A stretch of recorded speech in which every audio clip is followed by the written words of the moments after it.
I'm Zach. I'm Zubair. And welcome again to Harmony. Welcome back. We're going to continue where we left off in the second word of Sayyid Nursi's The Words. We're on the second word, which, if we can remember the ayat, the verse at the beginning of the chapter, it is Bismillahirrahmanirrahim, Alladhina yu'minuna bil ghaib. And in English, those who believe in the unseen, or as we've talked about, those who believe through the lens of the unseen, or the lens of belief in the unseen. So, we're on page 28, near the end of the second word. We talked about what we are going to read, actually in the previous discussion, without actually reading it. So I'll read the sentence first. Maybe we can mention it real quickly again, and then move on. So, the second paragraph, the end, the last sentence actually. The unhappy man later came to his senses and repented.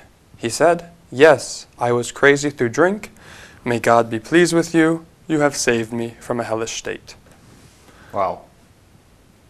Remember last time we talked about the egocentric and the God-centric man, and how the God-centric man could, when he saw the egocentric person, he knew right away what the problem was and he acted. Yeah. And now, through this paragraph, he gave details of what kind of a country or what kind of a land this was. We know that God can create, for example, anything that anybody wants. So that when he creates a situation that might seem negative, it's for a reason. Yeah. And he's proven, for example, through the creation of spring, that it's easy for him to create an infinite number of flowers perfectly.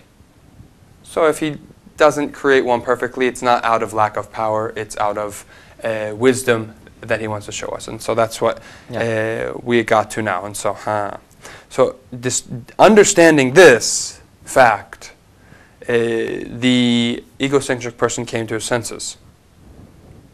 What is it when we talk about to come to his senses? Realized something. Yeah, I don't have any worry. We talked about in previous discussions how the understanding of me, what am I, is understood through myself and what I own. Yeah. So here, this is, I think, what we call in Islamic terminology the nefis. It's another word for the self, but it's, I guess, the self that always, the egocentric self. Yeah, yeah, okay, perfect. Maybe we could say, this is the part that's speaking here. Way, I was drunk, I was wrong, and now he's even, relaxed with what happened. Happy. Yes, happy. Yes, this is the truth. God can create everything, and he owns everything, and he creates an infinite number of flowers. And I'm happy with that. And let's say, an endless number of flowers. Yes, I'm happy with that. My heart is happy with that. My ability to reason is happy with that. But also that nefis is happy with that. Even though it's self-centric, he can attach everything to his God, but he's happy with that. Because then how, if we said that the self is understood through me and what I own, wait a second, I have a creator who creates infinitely. That means I technically own everything. I own an infinite amount of things. I don't have to worry about if you losing own anything. Yeah, exactly. I can't lose is something that doesn't happen now. Well, yeah. If you own something, it doesn't take away from my ownership of it now. Yeah, the definition of it is the Hellish State. Yes. So it's interesting. He repents. He comes to his senses. That nefis, that the one that wants to own everything, also can own everything. Well, if he takes it from the Creator, is I think what we get from this. He begins with, I do not own anything. This is the first declaration. Yes. Then he owns or gains everything, let's say. Exactly. Then he becomes in the true meaning of happiness. Yes, exactly. So by giving up oneself, one actually gains everything too. Yeah. It seems like a paradox, but it is reality. So there's repentance. Yeah. So he was crazy through drink. We talked about that. Workaholic. Getting lost in entertainment, etc. We don't need to talk more about that. Anything that puts you away from realizing the truth of yourself. Yes, or questioning your own reality. I think is right. how we put it in previous. So yes, so that's. I think this paragraph is done. Done. Let's move on to the next one. I'll read the entire paragraph, and then we can talk about parts of it, inshallah. It's going to have some flowers from the Hellish State. Okay, so let me read. Oh my soul, and again, this is the word soul here is the word nefis being used here, not the spirit, ruh, as is used in some other places. So this is the bad, or the let's not say bad, self-centered soul is what we're talking. Nefis. Oh my soul. Egocentric.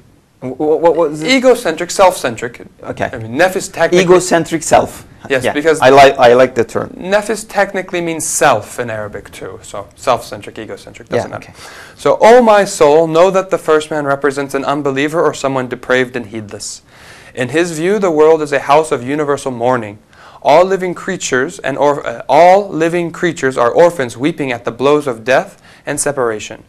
Man and the animals are alone and without ties, being ripped apart by the talons of the appointed hour. Mighty beings like the mountains and oceans are like horrendous, lifeless corpses.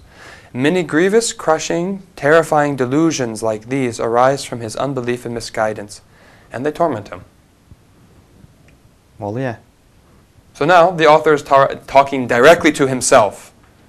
Because "Oh my soul" here can be translated as "Oh myself," or "Oh the part of myself." That is egocentric. Yes, you're right.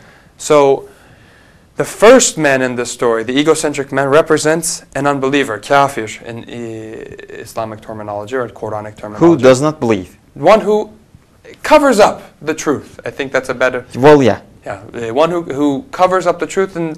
with himself. Yes, through his ego. Yeah. Okay, as we've talked about. Before going into that, can we say that if the author is talking to his own soul, he's saying, if you do not act according to what I'm going to say, you will be in a hellish state too. Or it's a kind of lesson, or or he know that. This is where I'm getting the clue. Know that. Yeah, I mean, but I think he's talking to himself. Yeah, this is your reality. This is your. At first glance, this is how you already look at it.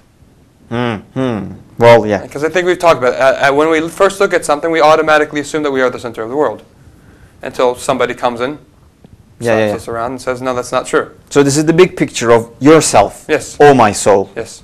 This is what it is. Great. Now that you've seen an alternative. Look, the alternative has come. Now that you have seen an alternative, what was that original state that you were in, that you weren't aware of? It was this. Because that's what the terms here mean. You're not aware of it. Yani, the unbeliever here is somebody who's not aware of the reality. Okay. He accepted that he was drunk. Wait, hold on a second before we go into that. The word unbeliever being used here is somebody who doesn't understand his reality to begin with. He's just, he hasn't seen the alternative. He does not accept himself as a created thing. Yes, but yeah. But then, and that's our first glance. But then when the alternative comes, however it comes doesn't matter. But when that alternative comes, now we can see it as a bad thing. Yeah. But from the original stance, it just is what it is. I mean, there's no alternative. So there's nothing wrong with it, I guess. But now we have an alternative, so it is wrong. We can see that it's wrong, and that's why he's saying it is wrong.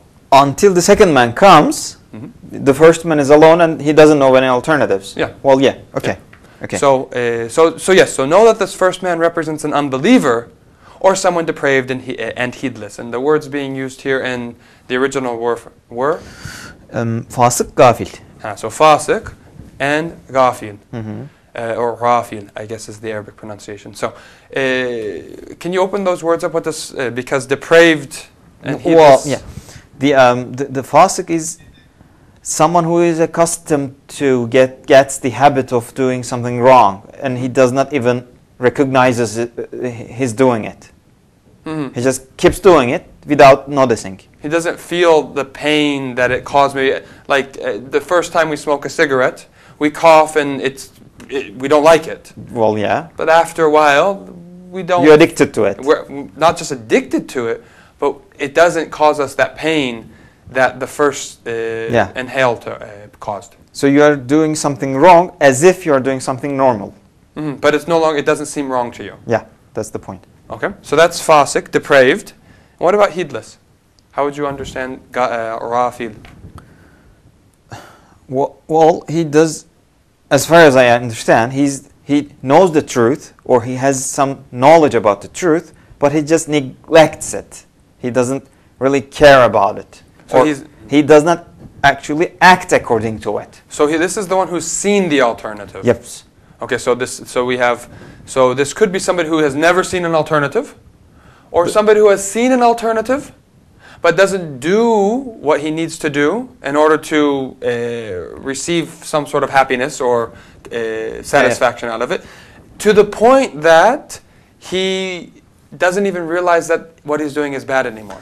Well, you remember we had an example before that. You know, you are thirsty, but you do not know the thirstiness as a definition, and you do not know the water is the cure for it.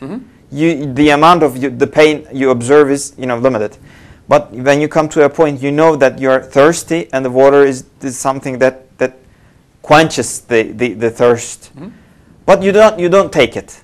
This is the other level of pain you're going, the hellish state. It's going to be more of a hellish state, but if you keep not drinking it even in that state, it's going to be more. No, actually, you will get it. You'll get adapted to it too. You will.